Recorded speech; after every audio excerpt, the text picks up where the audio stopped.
Selon la Banque centrale des États de l'Afrique de l'Ouest, le volume des crédits au sein de la communauté connaît une progression de 3,34% comparativement aux données enregistrées pour le compte de l'année 2015. Les experts estiment que cette décélération, dans l'ordre des 12%, traduit notamment le repli des crédits octroyés aux entreprises privées du secteur productif et à la clientèle financière des banques.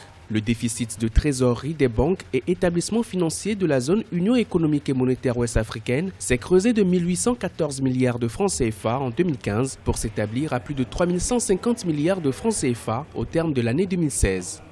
Le volume des crédits mis en place a augmenté de 3,3% en 2016. Ce taux de croissance ressort 3 fois moins que la moyenne de 12% enregistrée sur les 6 dernières années. La décélération traduit notamment le repli des crédits octroyés aux entreprises privées du secteur productif et à la clientèle financière des banques. En 2016, l'environnement économique international a été caractérisé par un rythme de progression de l'activité moins élevé que prévu. Selon les estimations du Fonds monétaire international, le taux de croissance de l'économie mondiale est ressorti à 3,1% en 2016 contre 3,2% en 2015. Le taux d'inflation a été faible en 2016 grâce à l'approvisionnement satisfaisant des marchés en produits céréaliers de grande consommation et la baisse des prix des produits pétroliers. D'abord, la Banque centrale peut, par sa politique monétaire, favoriser l'expansion ou la contraction des crédits. Il y a beaucoup de mécanismes, bien que ce n'est pas son rôle que de financer directement l'activité économique,